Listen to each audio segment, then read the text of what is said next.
Hola. Buenas tardes, Barcelona. Buenas tardes. Tengo prometido a mi marido que voy a dar la charla en inglés, porque mi primera charla le di en español y no entendía nada. Entonces voy a cambiar en idioma. First of all, welcome. I'm really honored to be here today and to speak with you. I wanted to really speak to the heart of consciousness today because that is what you are all here for, is consciousness. So what is consciousness? What is awakening? What is the true nature of your soul? I thought that today, with the few minutes that I have with you, I would share with you part of my personal story and what consciousness means to me in my life, and why awakening is a core tenet of who I am and what I've given my life to. When I was younger, when I was a very young girl, 11, 12 years old, I would have a recurring dream over and over and over again. It was kind of like a nightmare, but it had a kind of beautiful scent or fragrance to it, even though it was a little scary for me at the time. And this dream that was always recurring for me was that I would be flying through space and I would hit sort of the edge of space and I would start to enter the energy of infinity. And I had this sense as a young girl that there was something that was so far beyond myself, so far beyond my family, so far beyond my community. There was this thing called the mystery. My understanding of the mystery was it was this sort of unknowability of the universe, which to me felt like infinity, this sort of energy of infinity. And I became unusually obsessed with awakening at a pretty young age. And I began to read a lot of spiritual books. I'm old, so when I was reading these spiritual books, there were not a lot of narratives that were about women awakening. Most of the narratives were very male-centered. You know, the story of Buddha or the story of Christ, Muhammad. And I would read these narratives, and I would find them somehow deeply touching, but I didn't know how to see myself in that narrative. I wanted to know, could an ordinary girl like myself experience spiritual awakening? Was enlightenment something that you read about in books, or is enlightenment something that's actually available to us here? When I was 18, I moved to South America after university. I was able to start a school of healing arts with a couple of other business partners.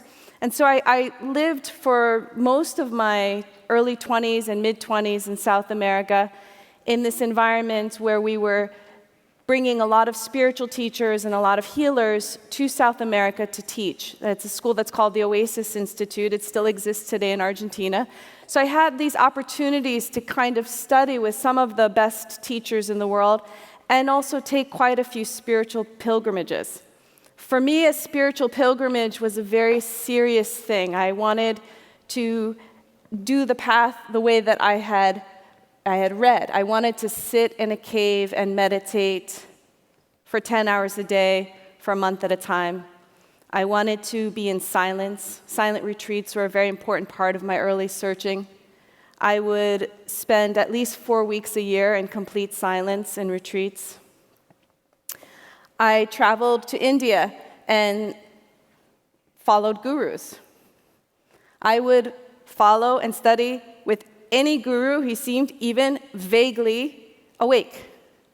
I would climb up mountains to meet with a sadhu or a holy man who was called like the lampshade guru, who lived at the top of a mountain with a lampshade on his head. I would go and climb up the mountain and try to see what the lampshade guru had to tell me. I would follow teachers like Amaji. Amaji has spent a lot of time in Spain, so maybe some of you know her. She's known as the hugging saint. She's quite a magnificent spiritual figure in our world today. Amaji is the saint who hugs thousands of people at a time. She's hugged over 21 million people in the world right now. She hugs people because she says that what the world needs most is unconditional love. So her spiritual blessing is a hug. I followed Amaji for years. I've probably been hugged by her over 100 times. I was so intrigued by Amaji that not only would I go and sit next to her and receive her darshan and her hugs, I would crawl underneath the stage where she was hugging and meditate underneath her. I mean, I was extreme in any way that you can imagine what an extreme spiritual seeker would look like. If there was a pilgrimage to be done, I would do it barefoot. And that kind of deep, unwavering passion for awakening, I think, is a very important ingredient if you really want to experience the mystery. I don't think that it's a casual affair. If you want to flirt with freedom, if you want to flirt with awakening, then maybe awakening will tire of you. But if you really, really, really want to know what it is to wake up in this lifetime, it takes this kind of strong discipline and this unwavering intent that I was somehow lucky to have during those years of my life. So when I was about 28 years old, I was in India on an extended spiritual pilgrimage, and I was in the ashram of Ramana Maharshi. So Ramana Maharshi was one of the really great Hindu saints who was the first to bring what is called non-dualism or Advaita Vedanta into the kind of popular culture.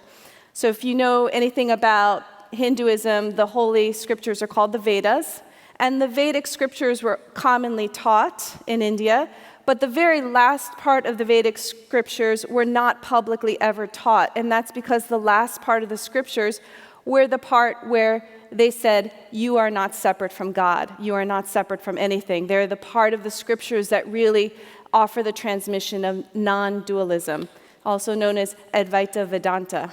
So this part of the scriptures were never taught because the priests thought it would be dangerous, that people could maybe become immoral if they realized that they weren't separate from God, for example. So they're a very, very sacred part of the Vedas. The first teacher to really bring them out popularly into the world was Ramana Maharshi. His ashram is based in Tiruvannamalai in the south of India. And I would study there for long periods of time. So I was in his ashram studying. And one day, one of the other female students came to me and she said, Sylvia, I want to invite you to meet a holy man today. He's very special. And I felt what she was saying was true, that this man had a special transmission. And I felt a kind of excitement to go and meet him. So I went back to my room, I took a bath, I changed into a fresh sari, I went to the market, I bought mangoes, I bought flowers, offerings for the guru, and then I went to the room where he was gathered with a small group of people.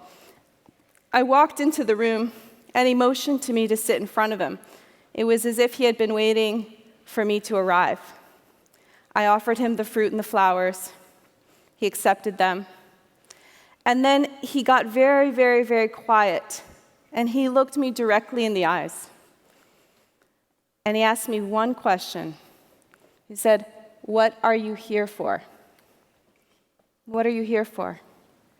So I ask that of you today.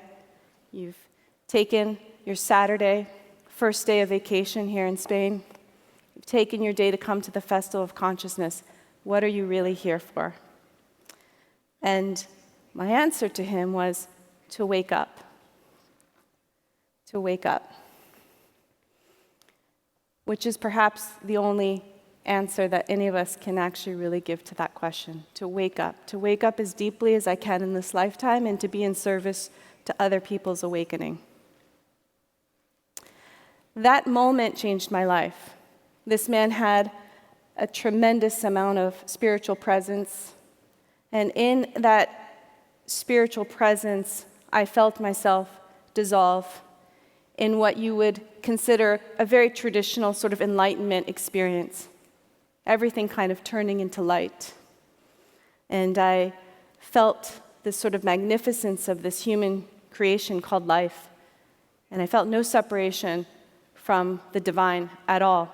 In fact, I myself, in front of his eyes, became the divine feminine. I became the dark Madonna, Kali. And he felt it too. And as we sat there looking in each other's eyes, I said something that I'll never forget. I looked at him and I said, I want to eat you up. Because I had really turned into this divine feminine goddess. And the whole room broke into laughter. And that for me was a very important turning point in my journey, because that was the inflection point where everything after that moment became truly in service to awakening. What I would like to share with you today is that no matter where you are in your journey, that this is the only journey that is really truly worth taking with your lifetime. We are born to wake up. Your life is a perfect curriculum. Your life is a perfect study. Your life is a perfect design to lead you to awakening. And if you add the ingredient to that of your intention and your prayer, it's like adding fuel to that fire.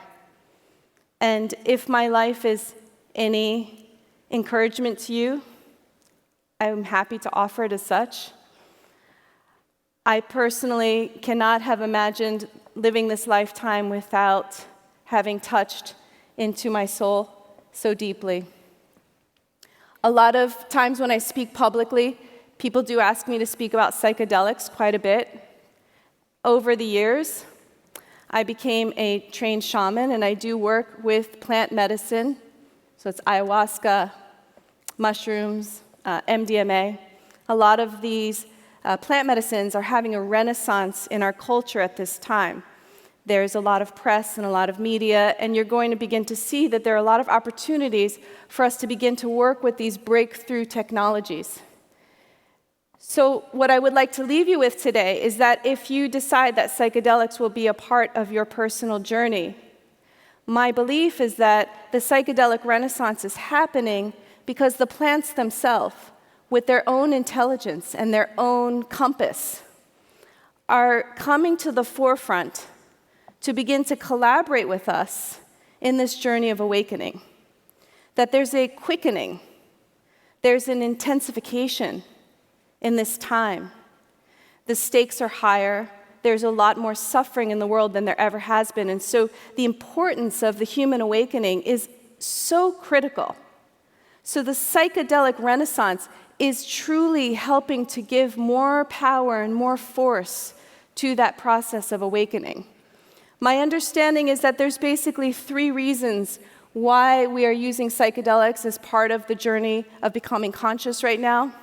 And I like to describe it this way. There's an up direction, a down direction, and a through direction. So psychedelics can help you to realize that you are not separate from the divine. You can have that opening and that holy experience of light with a psychedelic. And psychedelics are also here to help us to face the shadow and to do the work of seeing what we do not want to see and of clearing what must be cleared for us to have a healthy planet. And then through is the psychedelics are here to help us to move through our personal trauma, to move through our ancestral trauma, to move through the trauma of our community. So today, my spiritual journey and my journey as a psychedelic facilitator have become completely interwoven. And I don't see any separation between them anymore. So my invitation to you, to all everyone who's in this room today, is 1, to really truly make your life a study of awakening, and to leave no stone unturned until you know in every cell of your body that you are not separate from God. And if psychedelics can help you on that journey, they've helped me. And God bless the plant medicine, and God bless all of you. Thank you for your time today.